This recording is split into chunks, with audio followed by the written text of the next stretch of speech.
విజయనగరం జిల్లా గజపతినగరం నియోజకవర్గంలో 35,000 ఎకరాల విస్తీర్ణంలో వరి సాగు అవుతోంది.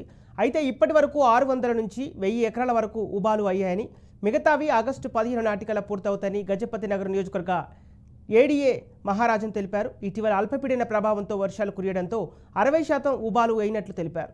ప్రస్తుతం వర్షాలు కురియడం, యూరియా సకాలంలో అందుబాటులోకి రావడంతో రైతులకు మేలు చేస్తుందని తెలిపారు. వర్షం పడడం వల్ల రైతులకు మేలే జరిగింది. సకాలంలో గవర్నమెంట్ కూడా విత్తనాలు అందరికీ సప్లై బాగా చేసింది. నార్లు కూడా బాగైంది, ఉడుపులు కూడా సంగూరు వరకు అయ్యేది. నువ్వులు కూడా అందరికీ ఇబ్బంది లేకుండా నువ్వులు కూడా బాగా పండింది, నువ్వులు కూడా వచ్చాయి. ప్రతి ఒక్కరు కూడా బాగానే ఉన్నారు. కూరగాయలు కూడా ఎవరికి ఇబ్బంది లేవు, కూరగాయల పంటలు కూడా బాగున్నాయి.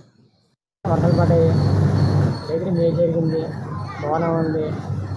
బాగా వర్షాలు పడ్డాయి. ఆ వర్షాలు పడడం వల్ల బాగా మేలు అయింది. బాగా తుఫాను ఎట్టింది. ఆ తుఫాను వల్ల అందరికీ బాగా మేలు జరిగింది.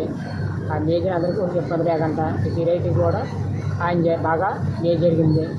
ఇబ్బంది లేకుండా అందరికీ దమ్ములు అవుతున్నాయి,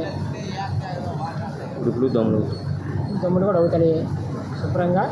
ఇప్పుడు వర్షాలు పడడం వల్ల కొంతవరకు రైతుల పోరాట లభించింది. ఇంకా కొద్ది మేరకు నీరు రావాల్సి వస్తే ఇంకా కొద్ది మేరకు 80% ఇంకా 20% ఉండిపోయింది. దాంతోపాటు విత్తనాలు కూడా అందుబాటులో ఉండడం వల్ల అది కూడా బాగుంది. తర్వాత నెక్స్ట్ ఏమంటే గుండా కూడా అందుబాటులో ఉండడం వల్ల అది కూడా కొద్దిగా రైతు ఉపయోగపడుతుంది.